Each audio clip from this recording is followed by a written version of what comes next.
Good.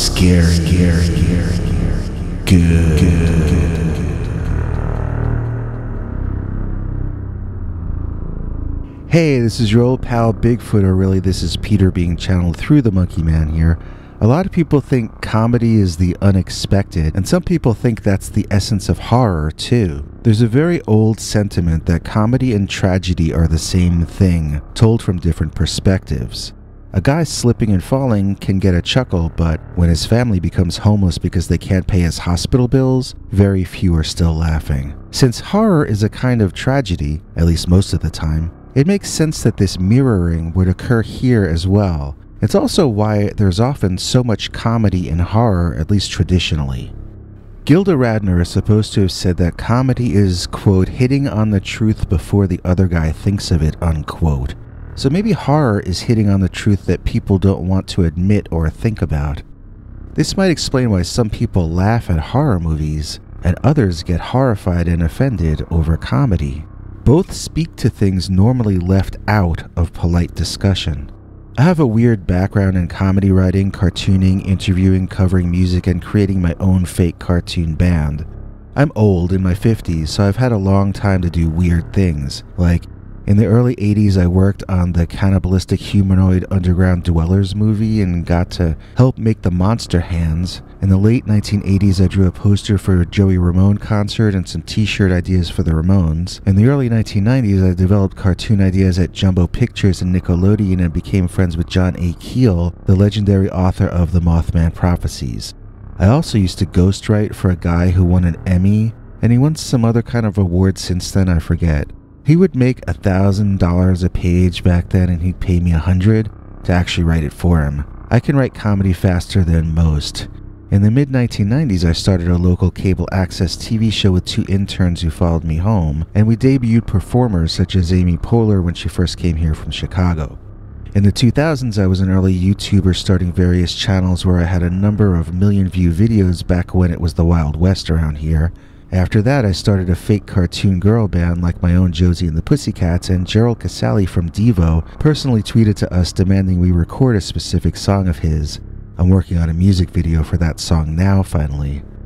So, other than getting to briefly work with John Caglione on creating the monsters that menaced John Hurt and Daniel Stern in that movie, and I guess befriending Keel, nothing in that bunch of information seems to point to horror or anything spooky at all. It's all music and comedy. But I've always loved scary stuff and monsters, obviously.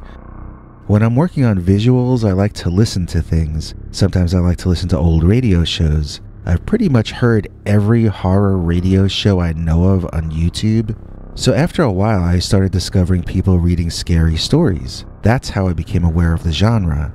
After listening to a lot of channels for a few months, it occurred to me that I would really enjoy writing one of these kinds of channels. I don't like the stories of people doing terrible things to each other. I only like the stories about the fantastic with monsters or UFOs or other bizarre elements. So I decided to do that sort of a channel. I was going to be entirely fictional at first, not exactly creepypastas, just old-fashioned horror and monster stories, sometimes told as though they were real witness encounters like War of the Worlds or Texas Chainsaw Massacre. Once I started the channel though, there was pressure from the viewers to do real stories more than fictional ones. I put up notices on the show and got a phone number so people could tell us their stories and we could adapt them for the show. Things were growing slowly, but they were growing. Then came at least 2 big changes in the environment. First, YouTube's crackdown on so-called duplication. A number of conventions of the Scary Stories channels were now no longer acceptable. I won't get into it, you can research that for yourself. There are different theories as to the reasons behind this or the motivation, and I'd rather not speculate, but putting up looping videos under your story is now out of style. The second big change is YouTube's crackdown and de-ranking of what it considers to be conspiracy videos. That word can be used to mean a lot of things, but basically if you're presenting an alternative viewpoint to CNN, I guess, you might get labeled conspiracy.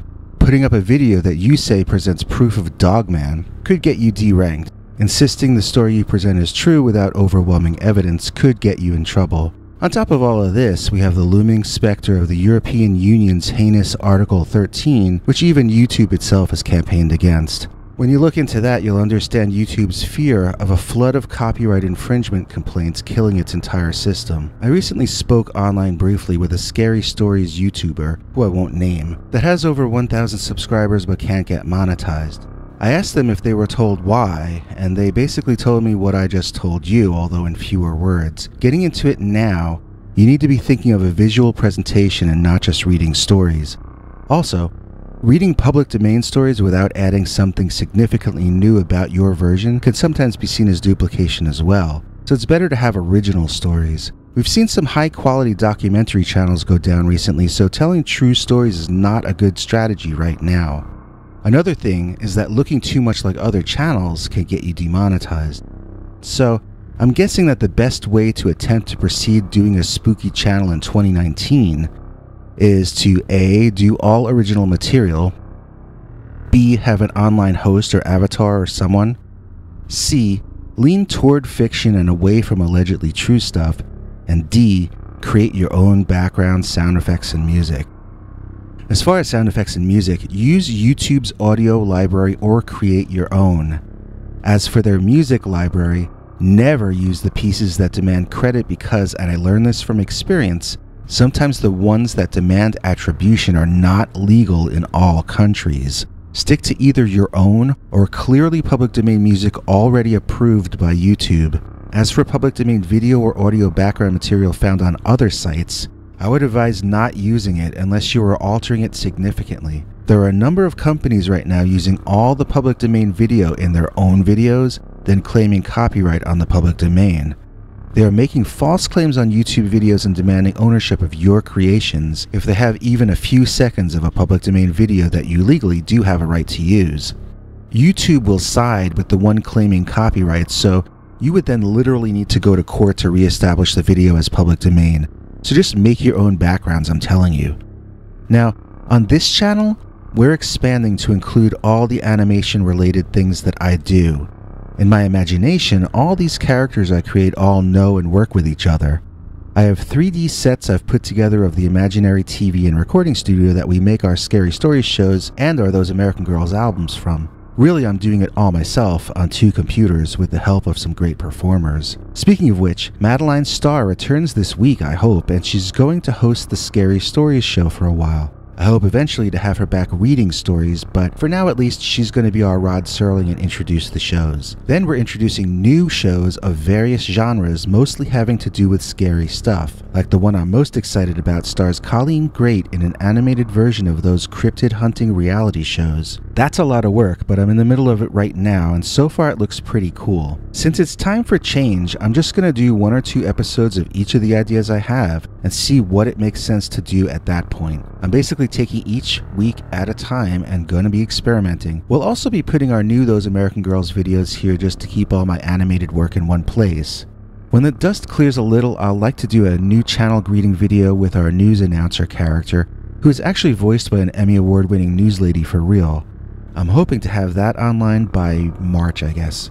So, when I started this channel, I listened to Stephen King reading the thing he wrote about how to write. I took a lot from it, but I can't work like he does. Nick Redfern also told me he works his writing like it's a 9-to-5 job, then goes out or watches TV or whatever the rest of his time. I'm kind of more streaky. If I'm set up to write, I can do 3,000 words in an hour or 2, but if I don't want to write, I might not write for days or weeks. Fortunately for me, when I don't feel like writing, I'm always behind in my drawing and animating and illustrating, or I can catch up mixing music for Those American Girls. Jumping around helps me keep each of them fresher since I'm actually enjoying what I'm doing when I do it that way and it doesn't become like a job. To me, doing it like Stephen King or Nick Redfern would leave me feeling stagnated and uninspired. So find your own best way of doing things based on the time you have in your own life to do it. That's basically my only advice I've ever had for other creators and artists of any type. Have fun doing it. And if you're not having fun because you're stressed about a deadline, then go slower. It's counterintuitive, but if you stop rushing and go slower, you forget what you were stressed about, you enjoy your work, and before you know it, it's ready before the deadline. And as for the changes in censorship going around these days, I won't sugarcoat it because it is scary. I hope it doesn't happen to me, and I hope it doesn't happen to you. If it's already happened to you, I feel terrible about it. The only thing I can say is that censorship has always been around in one way or another, and likely always will be. It's something artists have to cope with. The Twilight Zone only happened because Rod Serling was censored out of doing the kinds of serious real-life dramas that had made him famous and won him awards. Now we remember him most for The Twilight Zone, but that was his second career, really. So we have to swim in whatever pool we got dumped into. It just is what it is, unfortunately. I had an elevator conversation with an actor who won a major award last year and got interviewed on TV and so forth. She knows me a little from living nearby. We were talking about the troubles on YouTube, and she told me, she kind of lectured me, but I deserved it. She said, I'm not allowed to get down or complain because I'm one of the lucky ones. I get to be an artist. If you get to be an artist, then you don't have a right to complain about starving. You don't have a right to complain about censorship or setbacks. All of those things, the unglamorous things about being an artist or entertainer, all of those things are part of you living your dream. All of those things that annoy and hurt and weren't part of what you were hoping life would turn out to be, all of those things are solid proof that you haven't given up yet. And that means you are a very, very lucky person. We'll be back next time with something completely different. I hear there's a celebrity with the initials GG appearing at the next Northeast Comic-Con. Is it Gina Gershon? What? No. Is it Greg Grunberg? Greg which? Greta Garbo?